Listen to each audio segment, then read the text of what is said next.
तमाम सबूतों और गवाहों को मद्देनजर रखते हुए अदालत इस नतीजे पर पहुंची है कि बैंक की चोरी के जुर्म में खांसी वाले चाचा और उनके बेटे को सजाए फांसी दी जाती है। अच्छा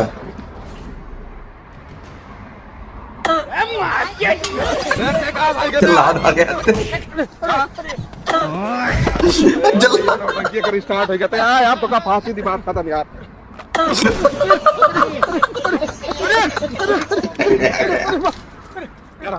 यार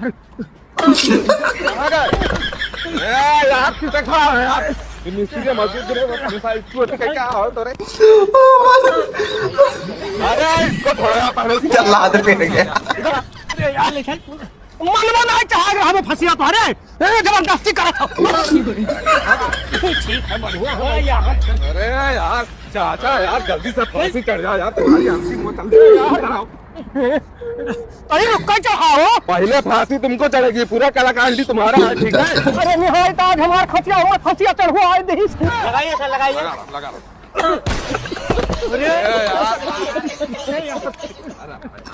चाचा काबू नहीं है कहाँ गया अरे ये है ये अरे वो है साहब वो